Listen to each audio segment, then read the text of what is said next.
الحمد لله رب العالمين الصلاة والسلام على رسوله الكريم وعلى آله وصحبه أجمعين وعلى من تبعهم بإحسان إلى يوم الدين. أما بعد. باب آداب النوم باب آداب النوم والاضطجاع والقعود والمجلس والجليس والرؤيا.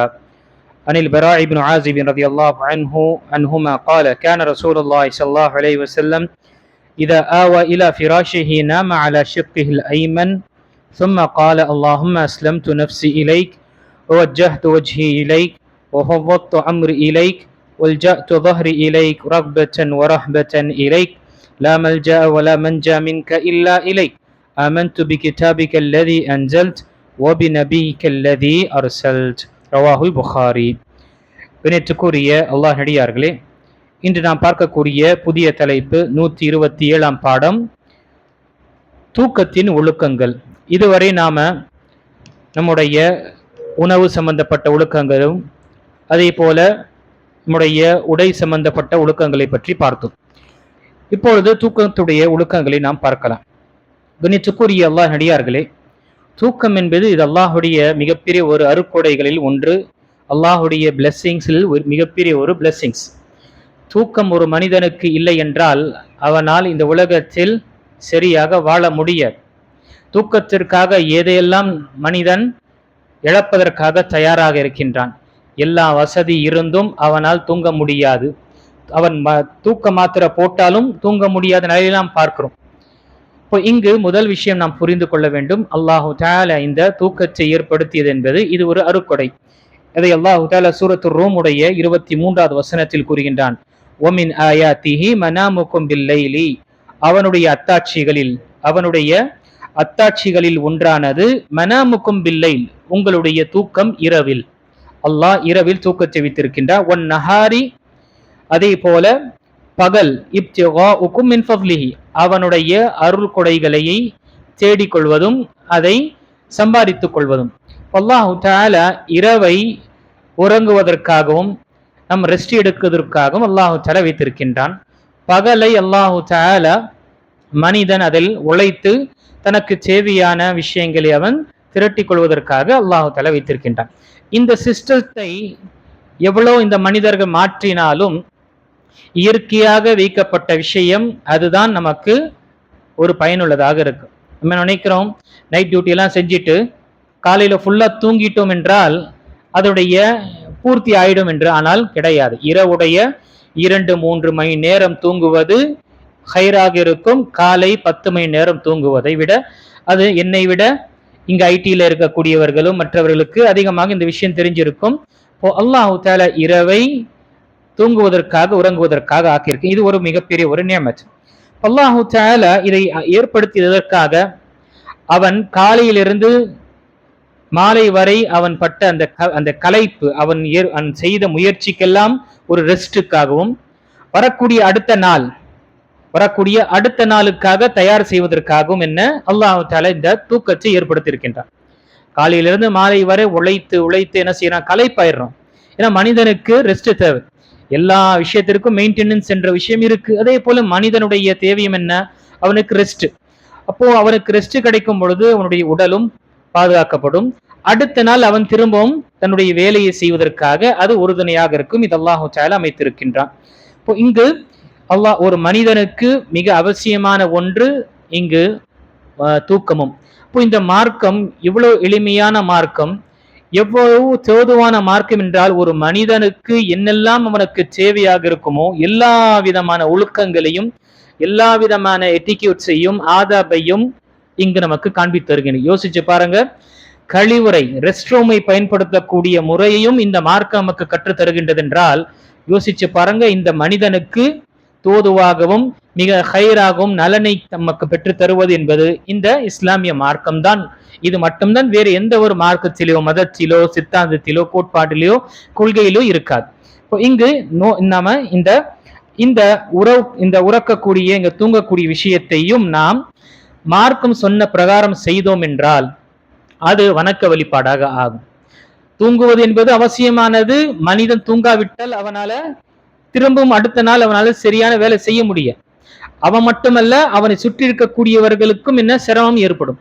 இப்படி இருக்கும் பொழுது தூக்கம் என்பது அத்தியாவசியமான ஒன்று. இதையே மார்க்கம் சொன்ன பிரகாரம் செய்தோம் என்றால் அல்லாஹ் அதில் நமக்கு உலகத்துடைய நன்மையும் வைத்திருக்கின்றான், மறுமையுடைய நன்மையும் நமக்கு வைத்திருக்கின்றான். இப்போ நாம இந்த தூக்கத்தில் தூங்கும் பொழுது நபி ஸல்லல்லாஹு அலைஹி வஸல்லம் காட்டி தந்த ஒழுக்கம் பிரகாரம் நாம் தூங்கினோம் என்றால் முதல் விஷயம் நபி ஸல்லல்லாஹு அலைஹி வஸல்லமை பின்பற்றினோம் என்ற அந்த நன்மை நமக்கு கிடைக்கும். இரண்டு, அவருடைய உம்மத்தினர்களாக இருக்கின்றோம், அவருடைய ஃபாலோவர்ஸாக இருக்கிறோம், அவர்களை நாம் பின்பற்றினோம் என்ற அந்த நிலை இருக்கும். இரண்டாவது, அதனால் நமக்கு நன்மை, அல்லாஹ்விடம் நன்மை நமக்கு கிடைக்கும். மூன்றாவது, அல்லாஹு தஆலாவுடைய கட்டளைகளை நாம் நிறைவேற்றினோம். அல்லாஹ்வுடைய கட்டளை என்ன? நீங்கள் உண்மையாகவே உங்களுடைய இறைவனை நீங்கள் நேசிக்கின்றீர்கள், அல்லாஹ்வை நேசிக்கின்றீர்கள் என்றால் நபியை பின்பற்றுங்கள். இன் குன்தும் துஹிப்பூனல்லாஹ் ஃபத்தபிஊனி, நீங்கள் நபியை கூறிவிடுங்கள், அல்லாஹ்வை உண்மையாக நீங்க நேசிக்கிறீங்கன்னா என்னை பின்பற்றுங்கள், அல்லாஹ்வே உங்களை நேசிப்பான். அதை மட்டுமல்ல, இந்த உலகத்தில் நமக்கு தேவையான விஷயங்கள், அது மெடிக்கல் ரீதியாக மருத்துவ ரீதியாக ஆராய்ச்சி செய்யப்பட்ட அனைத்து விஷயங்களும் நமக்கு கிடைக்கும். அப்போ நம்முடைய வாழ்க்கையில் கண்ணியத்துக்குரிய அல்லாஹ் நடிகார்கள் சின்ன சின்ன விஷயங்கள் இங்கு சொல்லப்பட்டது. யோசிச்சுப்பா எவ்வளவு முக்கியமான இந்த புத்தகம். சின்ன சின்ன விஷயங்களை நம்ம கற்றுக்கொண்டு வருகின்றோம். கிட்டத்தட்ட நம்முடைய அமர்வு பார்க்கும் பொழுது 350வது அமராக இருக்கலாம். இந்த அமர்வு இவ்வளவு தொடர்ச்சியாக நாம விஷயங்களை பார்த்து கொண்டு வருகின்றோம் என்றால் நம்முடைய வாழ்க்கையில இந்த விஷயங்கள் எல்லாம் வருவதற்காக முயற்சி செய்யணும். அப்போ இந்த முதல் ஹதீஸில் நபி ஸல்லல்லாஹு அலைஹி வஸல்லம் நமக்கு உபதேசம் செய்தார்கள். யார்? பரா இப்னு ஆஸிப் ரலியல்லாஹு அன்ஹு அவர்களுக்கு உபதேசம் மட்டும் கட்டளையிட்டார்கள். நீ தூங்குவதற்காக சென்றாய் என்றால் ஒரு அதபு, ஒரு ஒழுக்கத்தில் ஒன்று, நீ தூங்குவதற்காக சென்றாய் என்றால் இந்த விஷயத்தை செய்யுங்கள் என்று நபி ஸல்லல்லாஹு அலைஹி வஸல்லம் கூறினார்கள். நபி ஸல்லல்லாஹு அலைஹி வஸல்லம் உடைய பழக்கம் என்ன இருந்தது? அவர்களுடைய பழக்கம் என்ன? இதா ஆவா இலா ஃபிராஷிஹி நாம அலா ஷிக்ஹில் ஐமன். நபி ஸல்லல்லாஹு அலைஹி வஸல்லம் தூங்குவதற்காக செல்லும் பொழுது தன்னுடைய வலது புறத்தில் அவர்கள் தூங்குவார்கள். ரைட் சைடுல அவங்க என்ன செய்வாங்க? தூங்குவாங்க. அது ரைட் சைடு கிபிலாவுக்கு முன்னால் இருக்கட்டும், அந்த நேரத்தில் நம்முடைய தலை கிபிலாவுக்கு பக்கம் இருக்கட்டும், காலு கிபிலாவுக்கு பக்கம் இருக்கட்டும், நம்முடைய முதுகு கிபிலாவுடைய நோக்கி இருக்கட்டும், எந்த ஒரு குற்றமும் கிடையாது. நபி ஸல்லல்லாஹு அலைஹி வஸல்லமுடைய பழக்கமாக இருந்தது ரைட் சைடுல தூங்குவாங்க. அதனுடன் நபி ஸல்லல்லாஹு அலைஹி வஸல்லமுடைய மற்ற இன்னொரு ஒரு விஷயம் பார்க்கும் பொழுது நபி ஸல்லல்லாஹு அலைஹி வஸல்லமுடைய தன்னுடைய வலது கரத்தை வலது கன்னத்தில் வைத்து என்ன செய்வார்கள்? தலானியோ அல்லது அங்கு என்ன அதில் அவர்கள் நபி ஸல்லல்லாஹு அலைஹி வஸல்லம் உறங்கக்கூடியவர்களாக இருந்தார்கள் என்ற ஹதீஸ்கள் வருகின்றது. இப்போ நாம முதல் விஷயம், தூங்கும் பொழுது நாம ரைட் சைடு தூங்க வேண்டும். ரைட் சைடு நாம தூங்க வேண்டும், வலது புறத்தில் நாம தூங்க வேண்டும். நாம நம்முடைய வலது கரத்தை கன்னத்தில் வைத்து தூங்குவது சிறந்ததாக இருக்கு. ஒரு மனிதன் அதை வைக்கவில்லை என்றால் குற்றம் பிடிக்கப்பட மாட்டான், ஆனால் நன்மை அவன் எழுதக்கூடிய நிலை ஏற்படும்.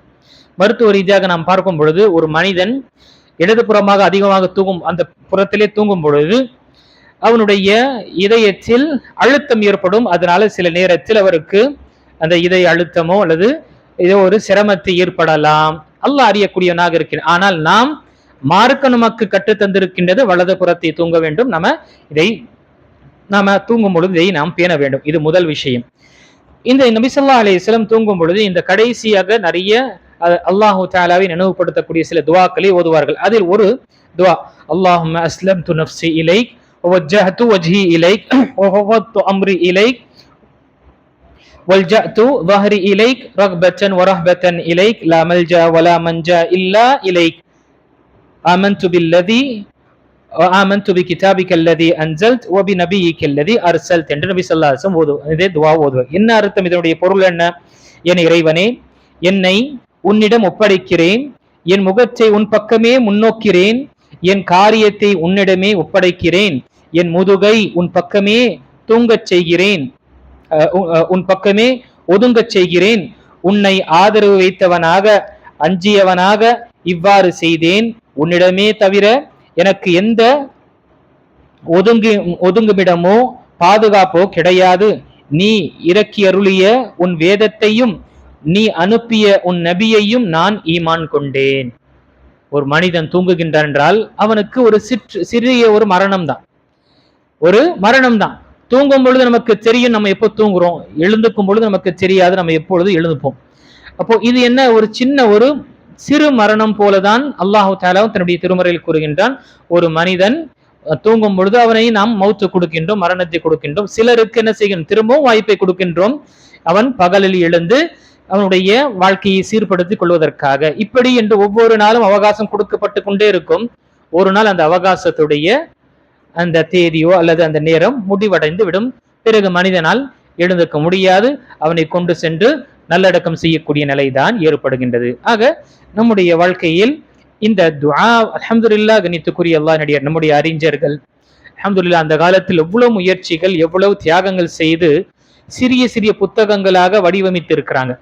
அந்த புத்தகத்தில் இருக்கக்கூடிய ஒவ்வொரு துவாக்களையும் ஒரு நாள் நம்ம மனப்பாடம் செய்தோம் என்றாலே ஒரு வருஷத்துல அட்லீஸ்ட் நாம ஒரு வருஷத்தில் 360 அல்லது 365 துவாக்களை மனனம் செய்து யோசிச்சு பாருங்க.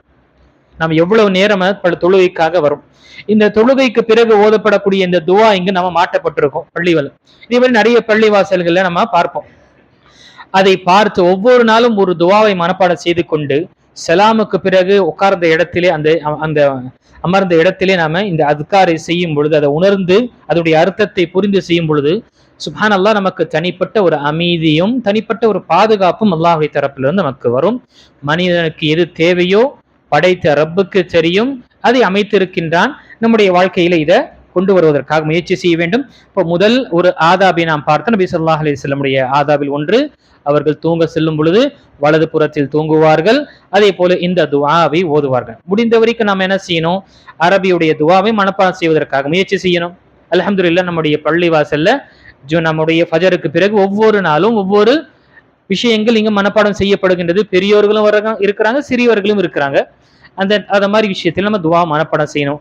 துவா நமக்கு மனப்பாடம் இல்லையா, அதனுடைய பொருள் அதை நம்ம அல்லாஹு தஆலாவிடம் தூங்கும்போது அந்த பொருளையும் அதனுடைய மீனிங்கை நாம சொல்லியும் நம்ம தூங்குவதற்கு அனுமதிக்கப்பட்டதாக இருக்கின்றது. ஆக நம்முடைய வாழ்க்கையில சின்ன சின்ன ஆதாபங்களை நாம் கொண்டு வந்து நம்முடைய வாழ்க்கையை நாம் சீர்படுத்தி கொண்டோம் என்றால் நாமும் நம்முடைய குடும்பமும் என்ன அல்லாஹுக்கு கட்டுப்பட்ட ஒரு வாழ்க்கையை வாழ்வோம். இதனால் நம்முடைய சமூகத்திலும் ஹைர் ஏற்படும். இதனால் அல்லாஹுடைய உதவி நமக்கு இருக்கும். ஒட்டுமொத்த மக்களுடைய நிலையும் என்ன சீராகும். அல்லாஹு தஆலா நம் அனைவர்களுக்கும் மார்க்கத்தின் பிரகாரம் வாழக்கூடியவர்களாக ஆக்கி அல்வானாக. ஆமீன். வாஹிர் தவானா அல்ஹம்துலில்லாஹி ரப்பில் ஆலமீன்.